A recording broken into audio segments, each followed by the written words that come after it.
Well, hey everybody.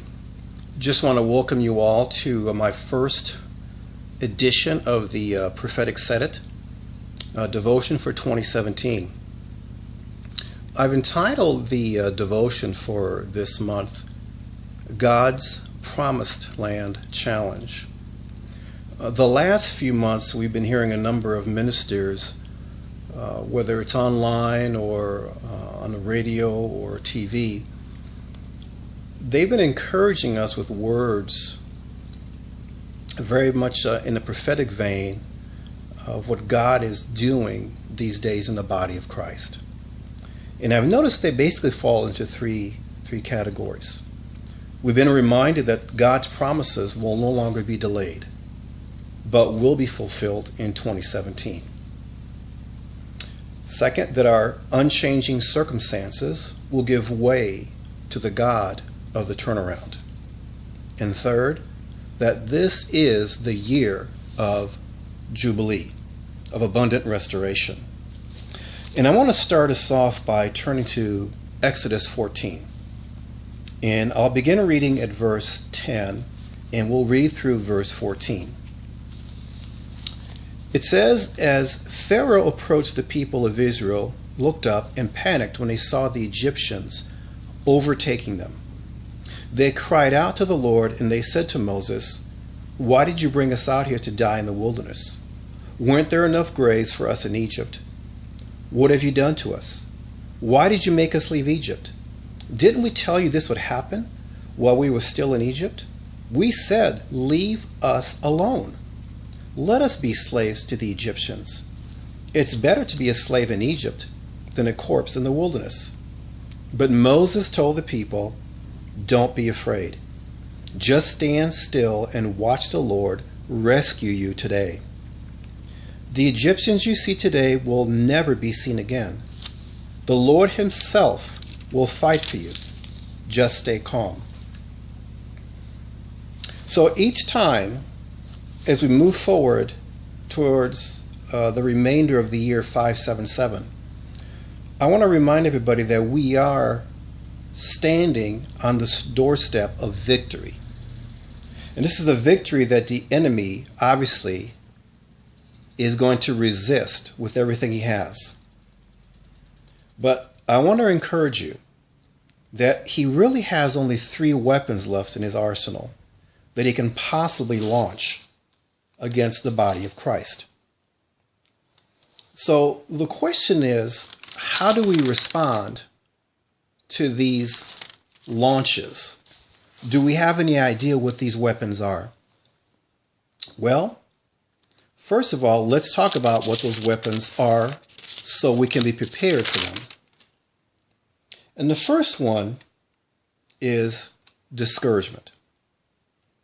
If that doesn't work, expect to see doubt being thrown at you. And finally, if that doesn't work, the only thing he has remaining is fear. So my question to you is, how do you respond? How are you going to advise others? There are 3 things that we should always remember. Number 1, stay calm. Number 2, be silent. Those first 2 right there, the enemy is watching very closely, because each weapon he throws at you is meant to create a response from you, and how you respond will dictate to him what his next move will be. So once again, stay calm, be silent, and lastly, keep moving forward. Because if you're not calm, and if you're complaining like the Egyptians did to Moses, what basically you're doing is you're standing still, you're definitely not moving forward, and chances are you'll retreat. The people that you're going to be ministering to this year will need this revelation. God's heart is to restore his people, their vision, their courage, their identity, and their well-being. He is restoring his glory carriers in 5777. So what part do we play? Well, let's turn back to Exodus 14, and I want to read verses 15 through 18. Then the Lord said to Moses, "Why are you crying out to me? Tell the people to get moving. Pick up your staff, raise your hand over the sea, divide the water so the Israelites can walk through the middle of the sea on dry ground. And I will harden the hearts of the Egyptians, and they will charge in after the Israelites. My great glory will be displayed through Pharaoh and his troops, his chariots and his charioteers. When my glory is displayed through them, all Egypt will see my glory and know that I am the Lord." Well, you see, unlike Pharaoh, we will display God's glory through victory. Victory and restoration. We will be a lasting reminder to the world of God's goodness. We will not be at the bottom of the sea or at the bottom of the heap of Satan's attacks. No, we will stand victorious. And we will be that reminder, and that's what he fears the most. That's why there will be that last attempt as you stand at the doorstep of victory, and that's where we are now. And that's what I want to encourage you with this devotion.